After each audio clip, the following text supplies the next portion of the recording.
To start, log into the app. The link is in the description. Click on Connect Wallet, then choose the method that suits you best. If you don't have a wallet yet, no problem. You can create one directly linked to your Google, Apple, or Facebook account. You can also use just your email address or the Apple Connect option on your device. If you already have a wallet, rest assured, all major ones are supported. You can use MetaMask, RabE, or even exchange wallets like Binance or BitGet. Once your option is selected, you'll be instantly connected to the platform. Once connected, you can start using the app and earning interest. Here's how it works. When you deposit funds on Ternoa, they go directly into a Morpho Vault, and at the same time you receive on Ternoa a wrapped token that represents your deposit.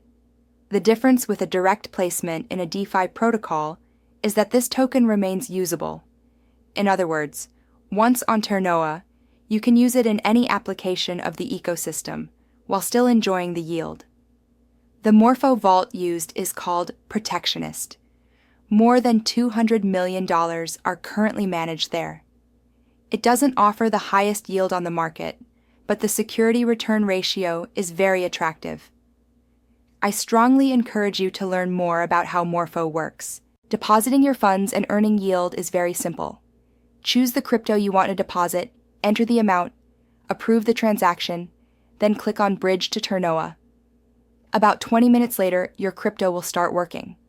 They will appear in your balance at the bottom of the first page. Your interest will be distributed every week. These interests are called leaf. Each leaf equals $1. To access the yield you've generated, open the app menu and click on Leaf. You'll then arrive on the dedicated page.